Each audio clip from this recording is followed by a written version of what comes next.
सह वीर्यङ्करवावहै तेजस्विनावधीतमस्तु मा विद्विषावहै ॐ शान्ति शान्ति शान्तिः गुरुर्ब्रह्मा गुरुर्विष्णुः गुरुर्देवो महेश्वरः गुरुः साक्षात् परं ब्रह्म तस्मै श्री गुरवे नमः दयाकरं दयाकारं दान्तं धर्मप्रवर्तकं प्रणमामि दयानन्दं मदाचार्यवरं परम् अज्ञानतिमिरान्धस्य ज्ञानाञ्जनशलाकया चक्षुरुन्मीलितं येन तस्मै श्रीगुरवे नमः. It's a very important text to understand. It's a bit of a shock initially. It explains certain facts of life, things that we are already aware of actually. But sometimes when we hear from external sources, it really strikes us. So all this knowledge that we study in Vedanta, all of these texts actually examine our lives. I always believe Vedanta should help you in your day-to-day life. Otherwise, it becomes like academic study, like going to college, studying all the Sanskrit, studying, breaking the sandhis and learning Upanishads. There are many places where we can go for academic study of the Shastra. But traditional unfolding of Vedanta is not merely academic. There is a side of academia involved in there. There is a side of scholarship. Adi Shankaracharya, the great proponent of Advaita Vedanta, the philosophy of non-dualism, he was also one of the greatest scholars of Bharat. He had studied all the darshanas. If you read his commentaries, he knows all the different schools of thought that existed in India at that time. And he knows the texts. His memory capacity must have been incredible. I mean, he's considered an avatara or divine incarnation. But if you read his commentaries, he's able to get the exact quote from the exact Upanishad, Purana, any type of text. He's in the right place, right time. He's able to do that, which shows what? Which shows a level of scholarship. So scholarship definitely is required for one who teaches. Teaching requires a certain scholarship. But when we embark on the path of spiritual study of this spiritual literature, what is it that we really want? That is what Bhaja Govindam helps us to question. Why are we here? What are we doing with our lives? What is the purpose of our life? So Bhaja Govindam is attributed to Sri Adi Shankaracharya, as I said. He was supposed to be around in Bharat in around 1200 years back. And he was born to a very pious couple who are Shiva devotees. So he's also considered a Shiva, an incarnation of Lord Shiva as well. Because in 32 years, he has achieved so much.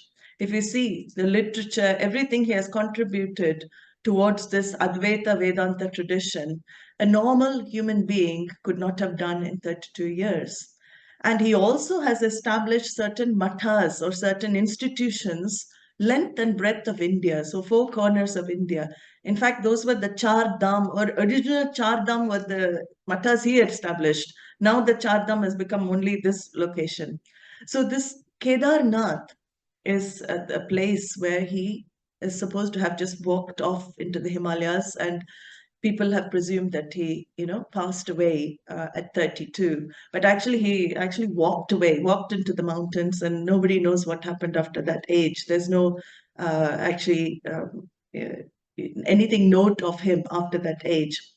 And he traveled the length and breadth of India, dismissing many of the other darshanas. When Buddhism was coming up here and all people were losing interest in Vedic rituals, Adi Shankaracharya revived that Sanatana Dharma in this country. And he is also known as Bhashyakara in Sanskrit. Bhashyakara means writer of the commentaries. And what did he write? Commentaries on various texts. But the most famous texts that he is known for are called Prasthanatraya. So these Prasthanatrayi or Prasthanatraya are three bodies of texts. The first body is the 10 principal Upanishads.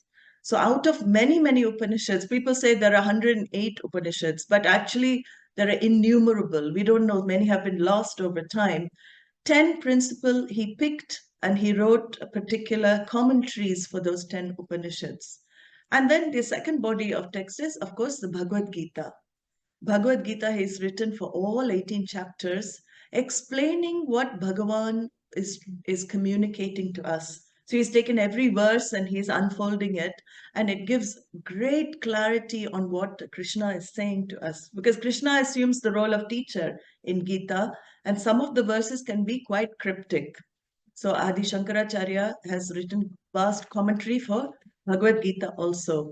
And the final set of the body of texts that is written is a book called Brahma Sutras. Brahma Sutras are certain aphorisms. In English, you say aphorisms, which are short statements, and those need a lot of unfolding. And these aphorisms arise from the questions that come up through the study of the other texts. So it's actually brilliantly formulated. Every question the aspirant will have through the course of study, Brahma Sutra analyzes and answers. So the whole, the knowledge is complete with this three sets of bodies of knowledge. And for this, Adi Shankaracharya has written commentary in the Advaita Vedanta tradition, or the tradition of non-dualism. So that is where non-dualism means, very easily, there is only one. Okay. So why don't we say there's only one? It's called non-dual because one without a second. When you say one, as being mathematicians, you'll know there's always two, right? If you say one, it's relative to 2, 3, 4, 5. Here, one without a second. So one without a second is non-dual, which means that he advocated the position, he unfolded the Upanishads as talking about the one reality that pervades this whole universe. You can call that reality by many names. You can invoke that reality in any language, in any form. But he said there is this one truth, the underlying basis for all our existence, underlying basis for our life here. So these are the three Prasthanatraya. On top of that, he is said to have done certain smaller texts called Prakarana Granthas. They're called Prakarana Granthas, which are introductory texts into Vedanta. So, the Brahma Sutras, Bhagavad Gita sometimes may be very, very vast. It takes a long time to study. 10 Upanishads also, we did a course for 3.5 years, and even that is only skimming the surface. It is not overall knowledge of all the shastra. So there are certain texts that are called Prakarana Granthas that acharyas in the tradition, including Adi Shankaracharya, have introduced. Bhaja Govindam is one of those texts. They give the knowledge in very simple form, and they deal with certain aspects of this Vedanta knowledge. So Bhaja Govindam deals with the Purushartha. Its main focus is analysis of life's goals, or goal. We would say only goal. We think there are many goals, but actually what he tells us, what you understand, is there's only one goal. We're all after that one goal, and we'll see what that goal is through the unfoldment. So Prakarana Granthas are introductory texts into Vedanta. Some of them even have like terminologies, like I'm doing a Sunday class with Tattva Bodha. It's like a primer on Vedanta. What is subtle body? And then the student asks, what is subtle body? Teacher answers, subtle body is this. What is a gross body? Gross body is this. What's the cause of it? So all of this, it becomes like a primer, entry level text into Vedanta. So this Bhaja Govindam, how did it come about? So there's a couple of interesting stories, but one of the very famous stories is that Adi Shankaracharya was visiting Varanasi. So during his visit to Varanasi, he saw an old man. And in those days, they used to memorize. Varanasi was a seat of learning there. Benares University, we know that great, great, old university, a seat of learning of all of these ancient texts as well. So he came across this old man, very decrepit old man, could hardly move. But what was he doing? He was repeating the rules of grammar. So Dukran Karane is actually a root in Sanskrit. It means Dukran Karane is the root kr, to do. So there's another reading on this verse as well. Why Adi Shankaracharya picked that particular verb? He didn't pick other verbs. So the story is this old man is chanting the Dhatu Pata, which is all the roots in Sanskrit. In those days, they used to memorize the whole book. You can imagine their memory capacity. There's such a way of memorizing with swaras as well. So he kept Dukrun Karane, all the roots. And Shankaracharya saw him and he felt very, very sad. He felt very despondent because he felt this person is nearing the death, is nearing the last moments of his life. We doesn't know when the breath is going to come in next. The next breath may go out and never come back. He's at that stage of life. And at that stage, he's spending time like this. So he saw that the whole world, in that moment, whole world is after either intellectual pleasure, sense pleasure, some kind of pleasure, some kind of occupation, and people die off like this. So it just struck him, and he came out with these verses. And it said, that he came out with a set of verses, maybe 11 or 12. The rest of the text is composed by his students. So each student also, they all got inspired, seeing their teacher inspired, they all got inspired, and then they also communicated some verses as well. And many of these verses you can see are quite similar or along the similar lines. And these verses they point to are wrong thinking in life, the fallacies in our thinking, and examine what we are really doing. So, all the delusions in the mind, the verses talk about, my outlook in life, what I'm really after in life, the verses discuss. And with the study of these verses, the imbibing of these verses, Swamiji Dayananda used to say, it will convert you from a saṁsārī, person involved in the samsaric life, a life of becoming, constantly doing, gaining, becoming, and still remaining in this sukha dukkha, happy, sad, this yo-yo life of samsara. Swami Dayananda used to say, is to convert from samsara to mumukṣu, a person who desires freedom. Person who desires freedom is a person who is interested in spiritual life, spiritual pursuit, because you understand that this world is not giving what I thought it would give me. And sometimes it comes after few more births. We don't know when it will come, but in our culture, we know that we never end. That's one good thing. And Bhagwan has also promised, if you don't make it in this life spiritually, I will always give you another life, with a good background. You can be born in a good family. He talks about it in Gita as well. He'll give you a particular type of birth to pursue this knowledge. So, Bhaja Govindam, we will chant this and then we'll begin the first verse. I'll explain. There's some understanding of this which is necessary. This Dukrun Karane, I'll explain when I'm in the verse as well. So there are many tunes we can chant this to, but I always remember growing up with M.S. Subbalakshmi's tune, which is very famous, and then I will add Swami Dayananda's tune for the rest of the verses. But for the refrain, we will respect her because throughout India, this tune is famous. And what's that tune? You can repeat twice after me.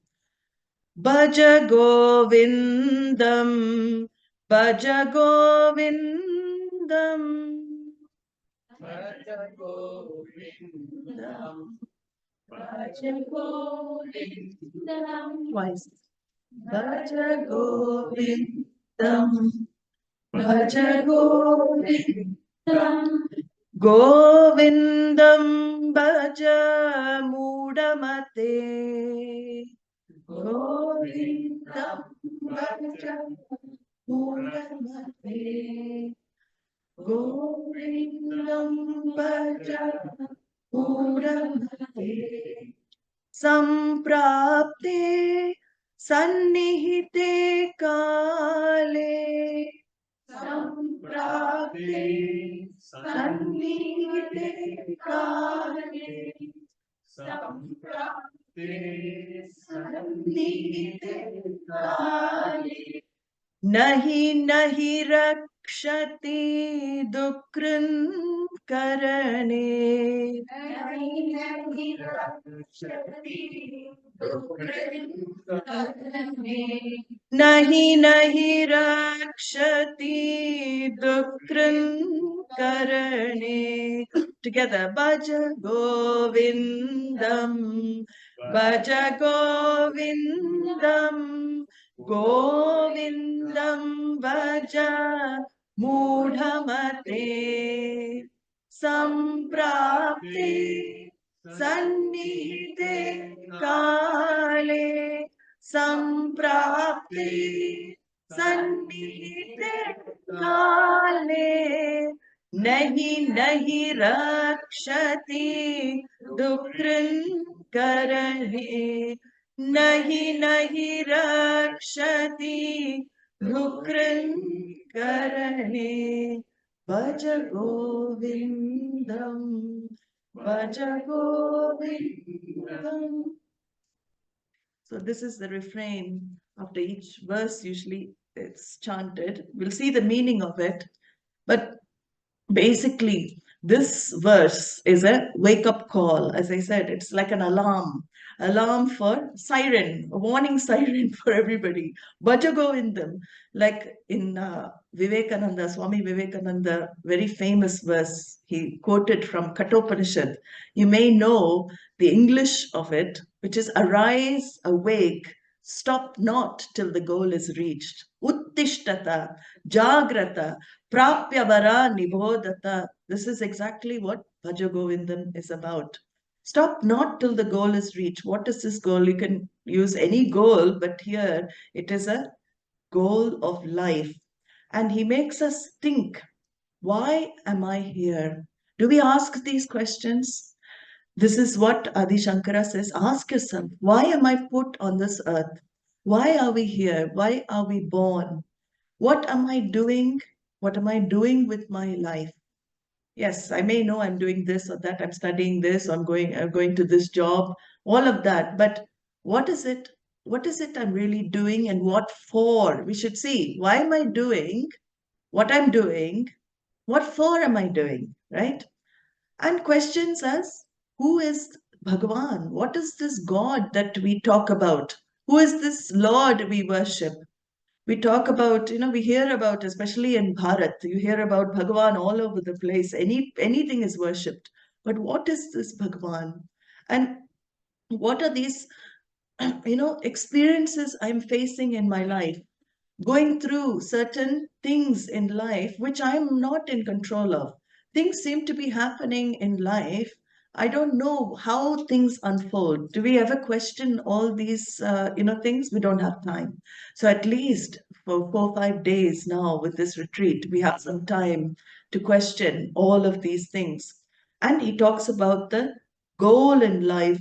He stirs up our thinking process, and these words of the verses are like, we say surgeon's knife. Surgeon, I'm just preparing for the verses. Surgeon's knife does what? Surgeon's knife cuts you, but surgeon's knife helps you. So there may be pain involved in spiritual pursuit. There may be pain in understanding some of these verses and to see the facts of life. But ultimately, when the tumor of samsara is removed, then you are, free of the cancer of samsara. You will feel the joy. So it is like this, this text. Often it is called, even in Sanskrit, there's another name for it. And I'm happy people don't use that name very commonly because it is quite a frightening thing, called Moha Mudgara.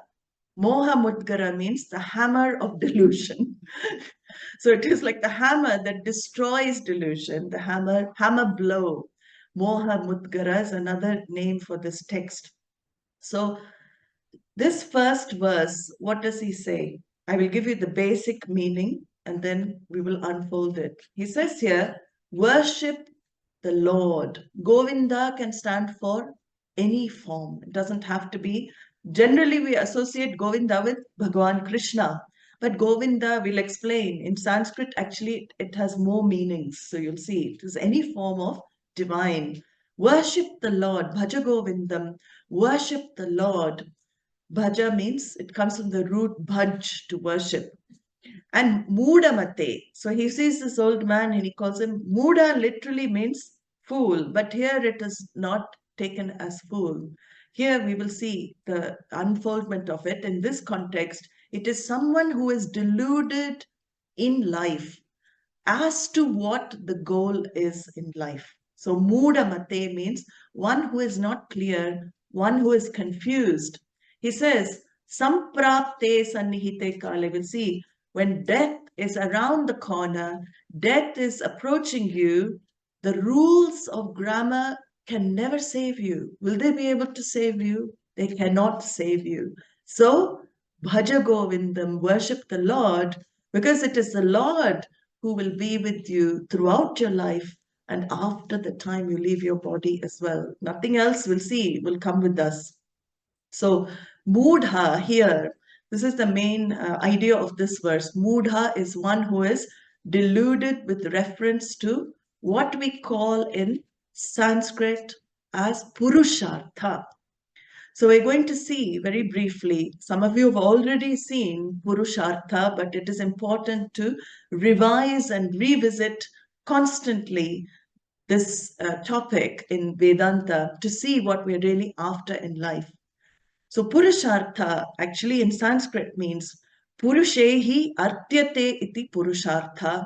Purushena artyate ida Purushehi Purush. So basically it means what every human being is after is called Purushartha. So Purushartha stands for the goals of life for human beings. And these are Veda, our literature has classified into 4 headings. So there are 4 Purusharthas according to the Veda. What are these Purusharthas? These are called Artha, Kama, Dharma, and Moksha. In fact, Dharma is put first. Dharma, Artha, Kama, Moksha. And we'll see why Dharma is put first. But what are the Purusharthas? Why do Vedas introduce Purusharthas? Because the Vedas acknowledge you have something called free will. Animals don't have free will, they are programmed.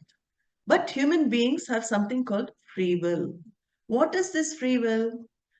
Free will means I can decide in life what to do, right? So kartum shakyam, I can decide to do something. Akartum shakyam, I need not do it. Or anyatha kartum shakyam, I can do it differently, But what is the main thing in life? I have the power to decide action, my course of life. I can decide. So this Purushartha is based on my ability to decide and to do certain actions and activities in my life. For what reason? We'll see that. Why do we act in life?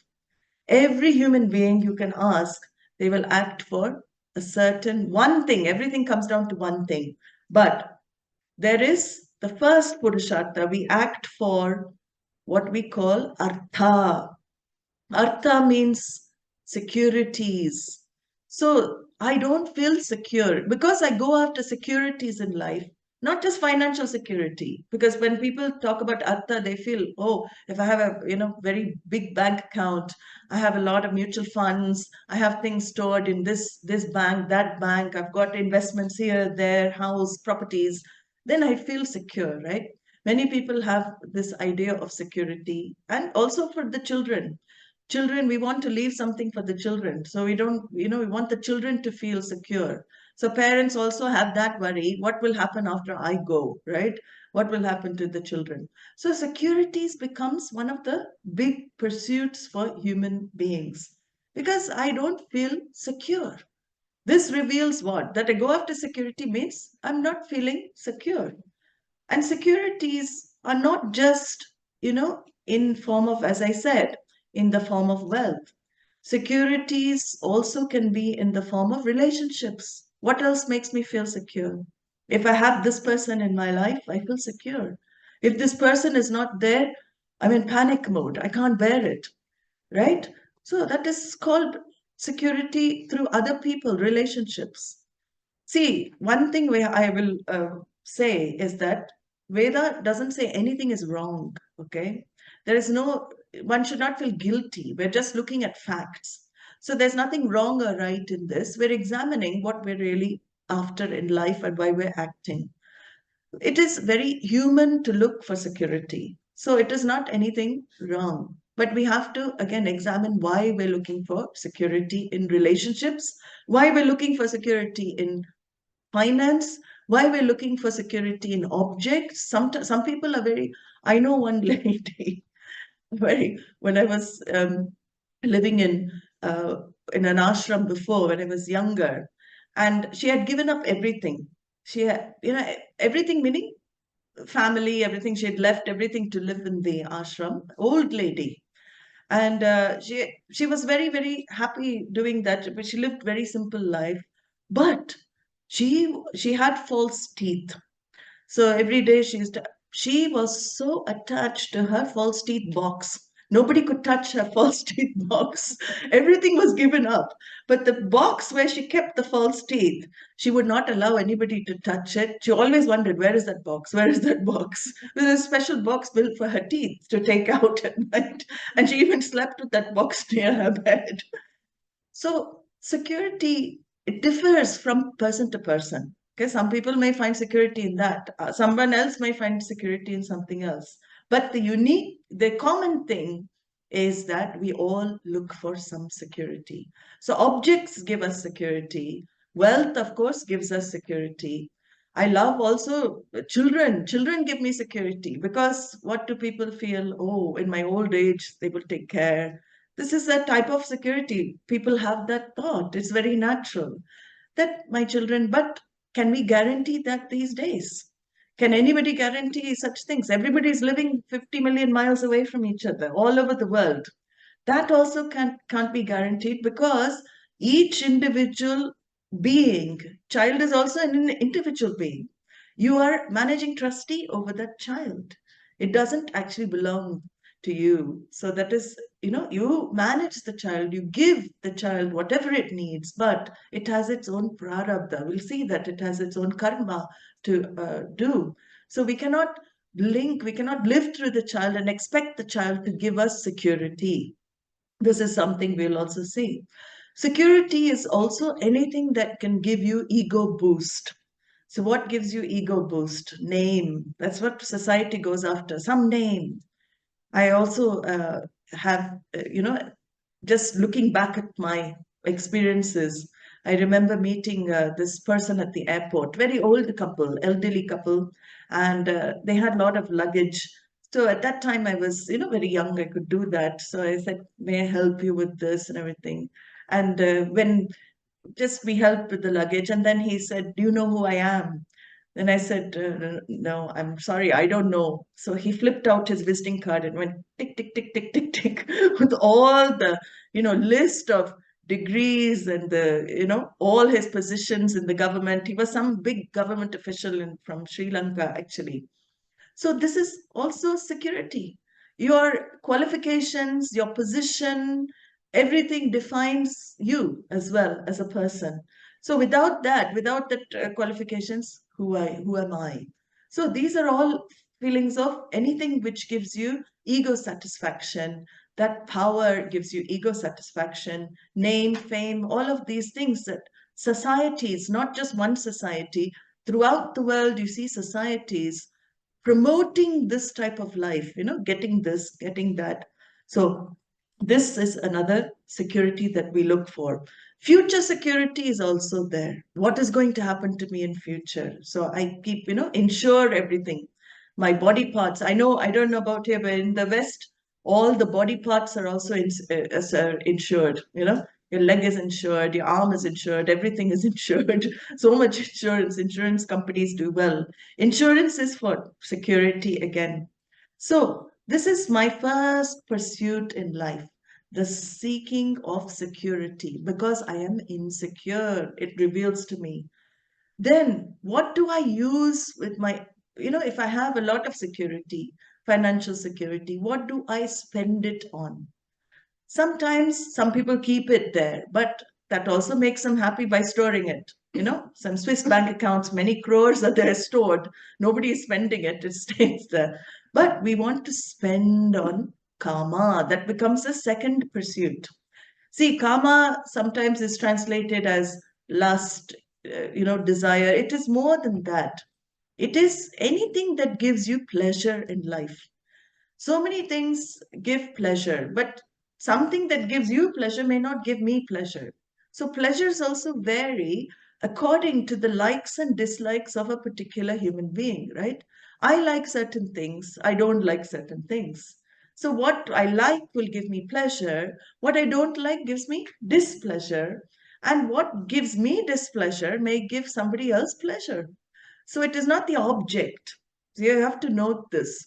No objects are responsible for giving 100% pleasure for somebody, although maybe jalebi or gulab jamun, I don't know. But anyway, you see, there's no particular thing that gives full pleasure to all humanity, right? So it's dependent. Your pleasure is dependent on your likes and dislikes. So this is the second pursuit. The second pursuit are your need to have pleasures in life. A pleasureless life is somebody who is probably suicidal, right? Because at least here and there, we need some pleasures. A person who is highly depressed or doesn't find pleasure in life, again, they don't enjoy any objects because the mind is like that. It cannot. So that's another case. But generally, human beings, we use our artha, whatever we have earned, general humanity, working 5 days a week, and then weekends, especially in Western countries, weekends they will go out, go to restaurants, or spend it on any karma, any pleasure, go to parties, things like this. Same thing happens all over the place. Maybe the food differs or the culture differs, but we are all, as human beings, we're spending artha for karma. And sometimes you may not just enjoy sense pleasures. So it doesn't have to be just sense pleasures. It can be aesthetic pleasures.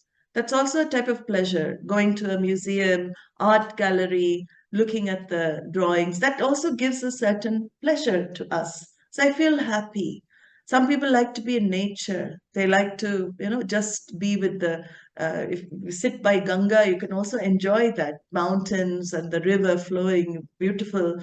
So that is also a type of pleasure.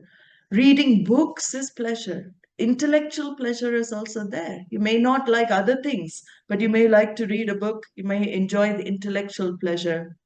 But these are the two purusharthas, the goals that dominate 99.9% of humanity. We can see that karma and artha and karma. And what do these reveal about us as human beings? So we can examine, what do these reveal? I think I am not complete. I don't think I am complete as a person.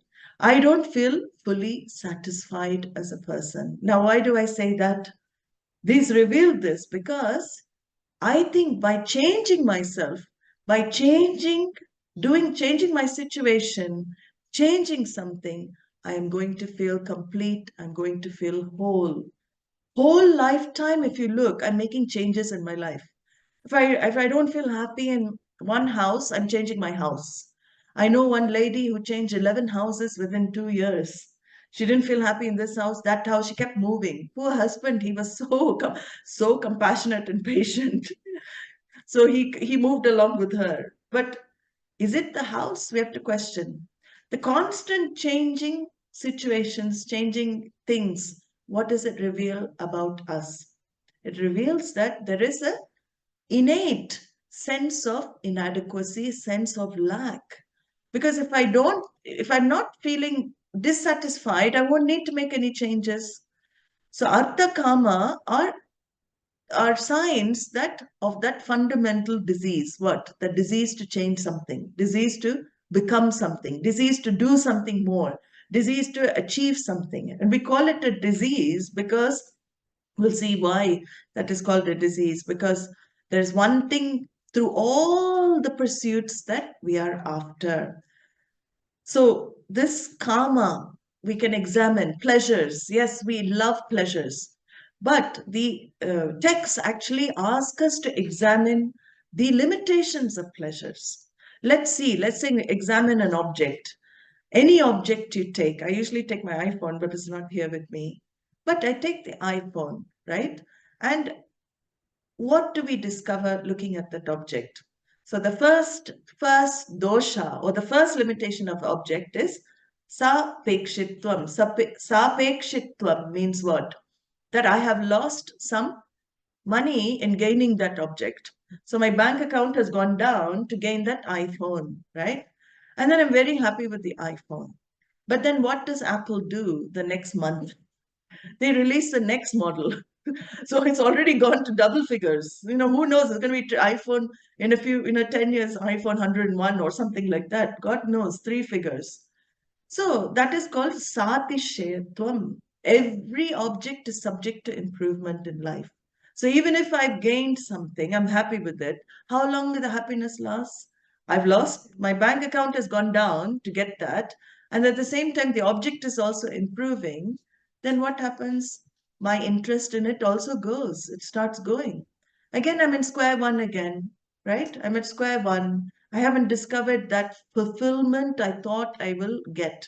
My pleasure was very little lasting. Little lasting, okay?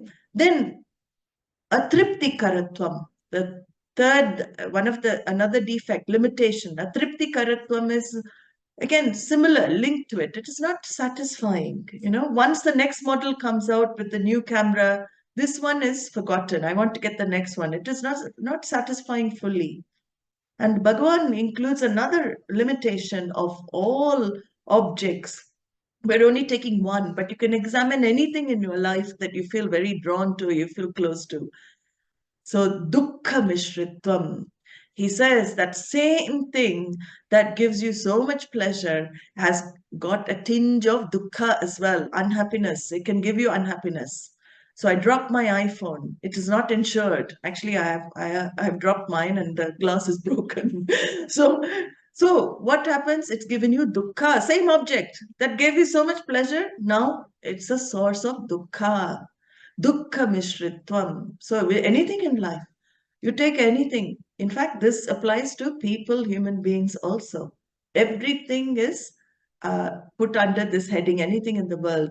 And the last dosha, the last limitation of pleasures is that bandhakatvam. They are binding.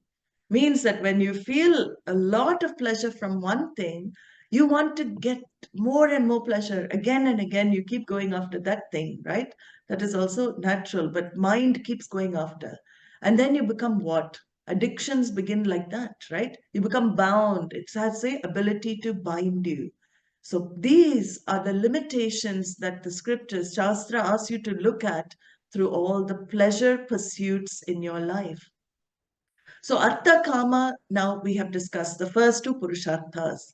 Now the Shastra brings in uniquely a third goal for human life. Now this third goal is something very unusual because it is not dependent on Artha or pleasure. It's a different type of joy one gets through this third goal. And this third goal is dependent on some growth in me as a human being. So physically, I don't need to grow, right? I don't have to force myself to grow. Nature takes care of my physical growth. We have seen over the years, if you remember when we were young, how, teeth falling out, all of this, new teeth growing, then nature has taken care of my physical body. Suddenly I find myself 6 foot, 6 foot tall, 6 foot wide. Suddenly it's become like that. So this growth physically, that nature takes care of. But the Vedas discuss another type of growth, which only you can take care of. And that growth is called emotional maturity, emotional growth. So the third Purushartha becomes very conducive for your emotional growth. And we will see why emotional growth is needed for spiritual life. Because without emotional growth, you will be stuck in the first two Purusharthas, security, pleasure, and then die off like that. So the third Purushartha is for one's emotional growth connected to spiritual life. Only human beings can grow emotionally. You don't see emotionally mature cow. You don't see an emotionally mature bird or dog, anything in the animal. And what does it mean to be emotionally mature? There is one word which encapsulates emotional maturity in Sanskrit, and that is called dharma. We cannot really translate dharma in any words in English. It is very difficult because it has different meanings in different contexts. And in Purushartha also, it requires unfoldment. What the closest that we can come to in English is living an ethical life, following universal values. So, dharma includes all of this. An ethically lived life following universal human values. See, when we say universal, it means not just for India, not just for the US, not just for UK, not just for France, not just for one country. Universal means universal. And what are these universal human values? Very, very easy. You know, it is already inbuilt in our conscience. Anybody you ask from anywhere, the first one is that do unto others as you wish them to do unto you. It is called the golden rule. In all societies, it is there, the golden rule. In any religious text, spiritual text, you'll find the golden rule. Somewhere in some form, it will be there in some language. Even the tribals have the rule. How do we know this rule? Are we taught? Do we go to school to learn the rule? Nobody has to go to school to learn. Others don't want to get hurt. I don't want to get hurt. I don't want to get hurt physically, emotionally, mentally, in all ways. I, as a human being, do not want to get hurt. In the same way, other people also don't want to get hurt. Children learn that when they start developing. First, they learn, I don't want to get hurt. Any child, if a child is playing with a toy and the other child comes and snatches the toy, it will cry. It doesn't want to lose the toy. But it learns also, other children also feel the same way growing up. So the golden rule for humanity is what? Do unto others as you wish them to do unto you. And our prime value is based on this. Ahimsa paramo dharmaha, non-injury, non-violence, no harming is the basic human value. This human value, of course, it's violated left, right, and center these days. You see it violated all the time. But this is a law that pervades our Vedas, unfold this as being a law that pervades this whole Jagat, this universe. Many people violate because they are ignorant. We don't say bad, we don't say evil. There is no evil in this world. Only ignorance acts. So even terrorists, even people given to violence, people given to crime, if you examine their background, they may have also suffered in their childhood. They may have also suffered abuse. You see a lot of people like that, they don't know any different. And if they knew this dharma is based on another law which goes very closely with it, which is karma. Dharma and karma go very close, hand in hand. So dharma is a purushartha which is actually to be chosen by human beings. It gives you a different type of satisfaction, a different type of feeling, joy, which is not given by the other purusharthas. It is a feeling of, I am doing the right thing. You know, when you are non-conflicted inside, right? So when that feeling that I know I'm doing the right thing. Yes, maybe living ethically may not bring you all the wealth, name, and fame that compromising ethics may bring. Because we see many many compromises to ethical norms to gain positions of power to gain certain things, especially in politics. We know that. That's why uh, when you start studying Vedanta, all our acharyas will say, keep out of politics anywhere. Wherever you go, there's some compromise, it's very difficult not to compromise. So there's certain places where it is not easy to live a totally ethical life. But Dharma is something which helps one in the spiritual life. And Dharma is the marker for our decisions. So the Purushartha of Dharma is basically living, you pursue your atta kama, you look for security. There's no harm. We need securities. You go after securities in life. You experience pleasure, but in line with ethical norms. So the Shastra says, don't violate dharma in order to get what you want. So here you see the difference. Emotional maturity is when you are more concerned about the means to achieve your goal than the goal itself. So we don't violate the means to achieve the goal. The means become important to me. Goal is also there because we don't act without goals. Goal is very much there, but for me, the means matter more. I will not violate this. So these values are knowledge based on what is right and wrong, and also having sensitivity towards other human beings, non-hurtfulness, non-injuries, all what? Having sensitivity. Others also don't want to get hurt. And then the question comes, why should I live a life of dharma? Why should I choose dharma? Now, I've given you one of the reasons, which is emotional maturity, which is conducive for your spiritual life. But why? Why else? That is where karma comes into the picture. So these are the two laws that govern our existence on earth as human beings. Now, what does karma say? Karma is based on cause and effect. So we call it the law of cause and effect. Now, how do I do actions in life is what karma is based on. What is my marker for activity in life? How do I choose? So that is where Dharma comes into the picture. Our Vedas reveal, and this is not scientifically verifiable, but the Vedas reveal what? Vedas say, if you do actions in accordance with Dharma, in harmony with ethical norms, you gain a result which is called punya, an unseen result of action. You make it the seen result. So suppose you're walking along the road and you see a homeless person there sitting, and he's very hungry. He wants some food.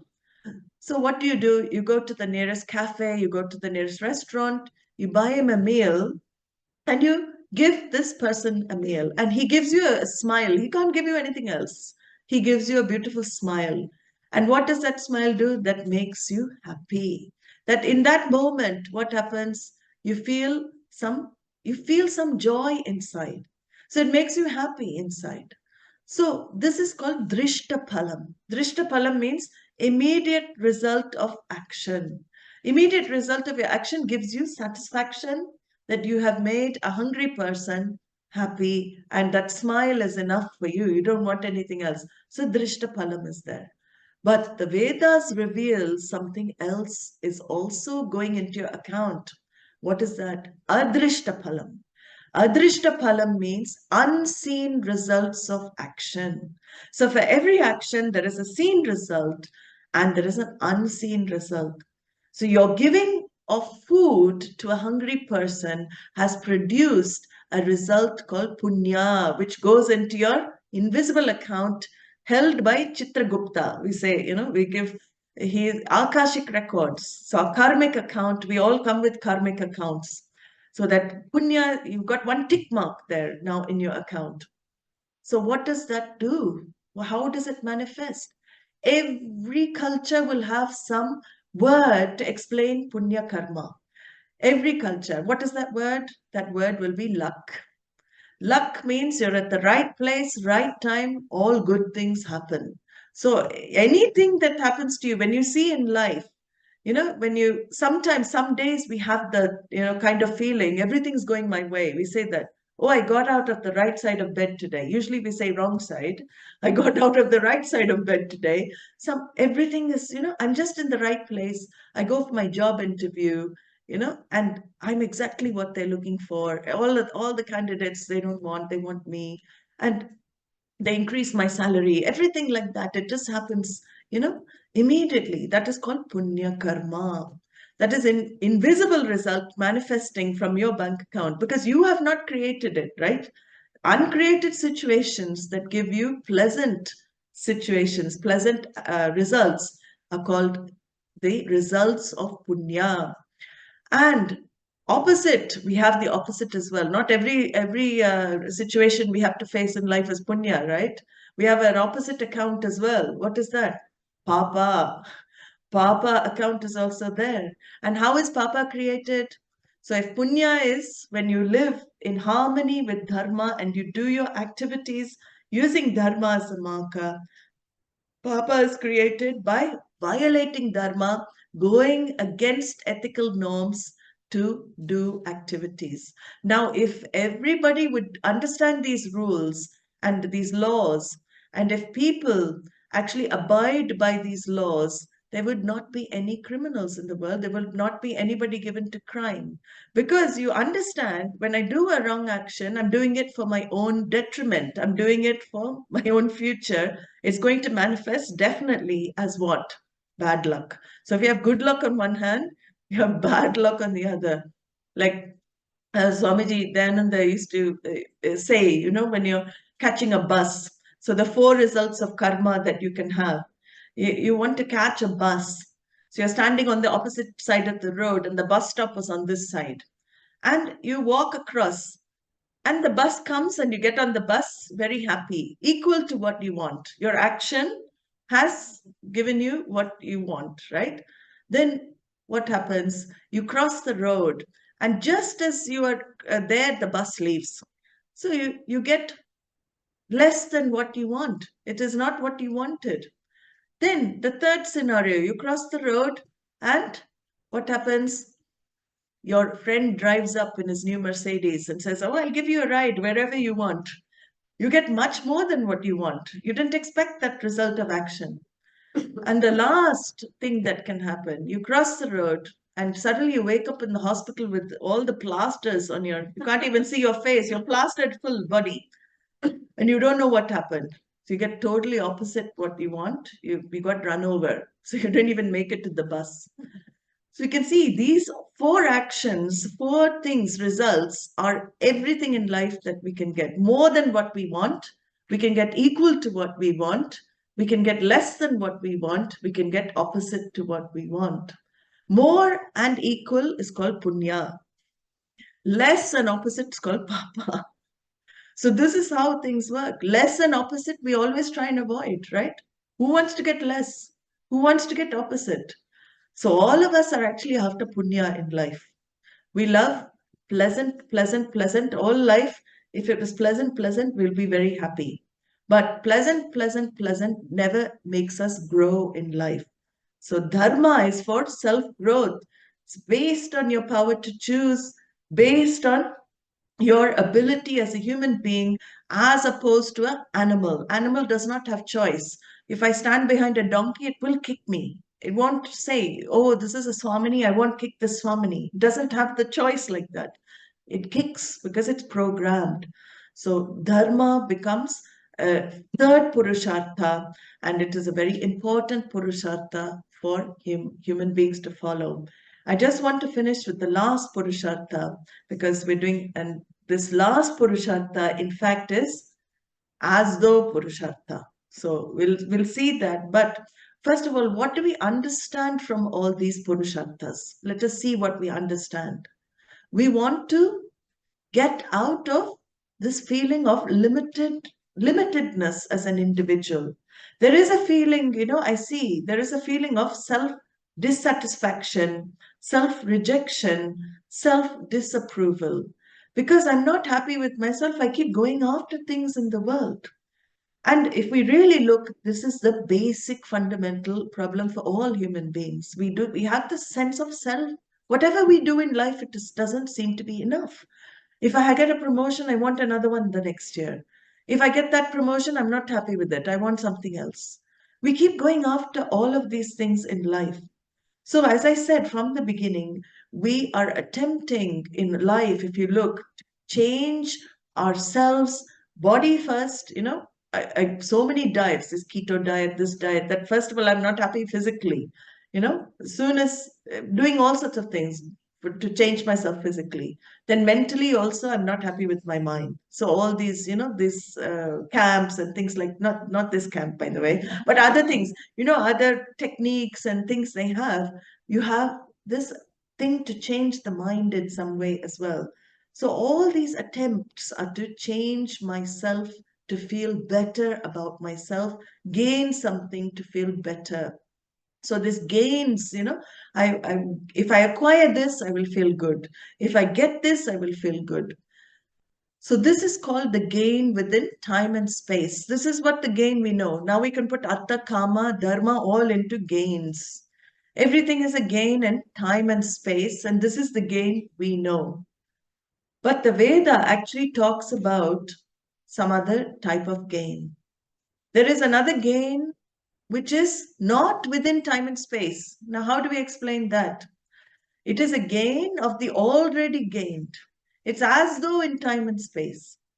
So every action that we do in life is to gain something away from me. We have to see that. And we will see that more and more because that's what Vedanta discusses. Something away from me I have to gain, or I have to get rid of something already with me, which is giving me displeasure. So it's not only gaining things, I'm doing activities. I'm either gaining something or I want to retain it. I have something already. It's making me so happy. I don't want to lose it. So I'm doing all my activities to retain that. Or I'm doing my activities in life to avoid something I don't want. Like we did all our activities. We can't remember now because it's like a dream. But during coronavirus, what did we do? We locked ourselves up. We didn't lock, government locked us all up in rooms. We were locked up for nearly 2 years, whole of humanity, because we wanted to avoid the virus, right? The virus will not make us happy. We want to avoid. So we avoid things we don't want. And we get rid of things we already have, which giving me displeasure. So all of this is in space and time. Our activities are in space and time. Now we don't understand anything apart from this. But if we look, there is another type of gain that we have already experienced in our life one time or another. What is that gain? That gain is called the gain of the already gained. That gain is like finding your specs on the top of your head. You're looking for your reading glasses and you're shouting at your wife, you're shouting at your children, where are my reading glasses? You were the last one who placed them. Where are they? So the wife gets really irritated. She doesn't want to say anything. They all see it's on his head, but they're not going to say anything. Let him suffer because he's shouting and yelling and nagging like this. The children also let him suffer. So finally, the little kid comes. Usually, kids are the smallest child comes, very innocent, and he says, Dad, they're on your head. Papa, they're on your head. So he looks, oh, they're with me. They're with me all along. What is that gain? Is it a gain in time and space? No, it is with you all along, right? So whether the first type of gain, time and space have separated you from what you want. Here, what has separated you from what you want? It is ignorance. Ignorance has separated you from what you're looking for in life. So the Upanishads, the Vedanta, talks about this type of gain. This gain is what? It is thinking something is away from you, thinking that the specs are away from you, thinking maybe the keys in your pocket are away from you, you can't find them anywhere. You're looking for your car keys everywhere. They're with you all along. You think they are somewhere else. You think you have lost it somewhere, and you're looking all over the place for something which is with you all along. And this is where the fourth Purushartha, the Shastra, brings into the picture. The Upanishads, Vedanta say You are the meaning of satisfaction. You are the meaning of what you are looking for, which is limitlessness. You are not just that tiny individual which is always buffeted by the forces of nature in life. When something good happens, I go up. When something unpleasant happens, I go down. Whole of life, we're going up with situations, and I'm depending on my happiness on external. I'm depending on my artha for happiness. I depend on my karma for happiness. And all of this defines me as a human being. And what does this Purushartha say? This last one, this moksha, we will see a little more tomorrow morning. But this last Purushartha says that you are already what you seek in life. Whatever you are looking for is already with you. It is moksha is not a big definition like liberation from the cycle of birth and death.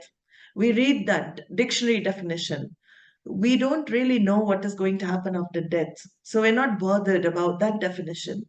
We want to be free here and now, right?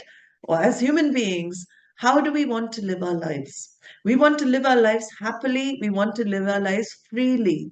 So this moksha says you are already that happy self that you seek. You are already that free self that you seek. It is because of ignorance alone that separates you from your real self.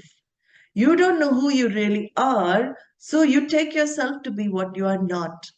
And that taking yourself to be what you are not is the beginning of all your pursuits in life.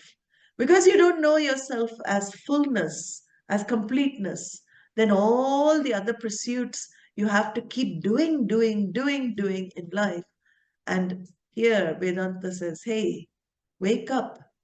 You can just be and be happy. You don't need to do to be happy. You can be by yourself. So real success in our scriptures is not defined by how many degrees you have, how much position you have, how much name and fame you have, how much money you have. Real success in Vedanta Shastra is one who is content with themselves. That is what we all really want if we examine. True contentment, real contentment is what we are all after. So that's a truly successful person. If you can leave this world with being content with yourself, being able to be with yourself, and not look for things to define you and make you happy, that is real success in Vedanta. So we'll see a bit more about this, a little bit more to discuss with Purushartha, and then we will move on because the rest of the verses are to dealing with these Purusharthas only, making you think about. So I've discussed quite a bit here, and we'll see some more tomorrow morning. ॐ स्वस्ति प्रजाभ्यः परिपालयन्ताम् न्यायेन मार्गेण महीं महिषाः गोब्राह्मणेभ्यः शुभमस्तु नित्यम् लोकाः समस्ताः सुखिनो भवन्तु काले वर्षतु पर्जन्यः पृथिवी सस्यशालिनी देशोऽयं क्षोभरहितः ब्राह्मणाः सन्तु निर्भयाः सर्वे भवन्तु सुखिनः सर्वे सन्तु निरामयाः सर्वे भद्राणि पश्यन्तु मा कश्चित् दुःखभाग् भवेत् असतो मा सद्गमय तमसो मा ज्योतिर्गमय मृत्योर्मा अमृतं गमय ॐ पूर्णमदः पूर्णमिदं पूर्णात् पूर्णमुदच्यते पूर्णस्य पूर्णमादाय पूर्णमेवावशिष्यते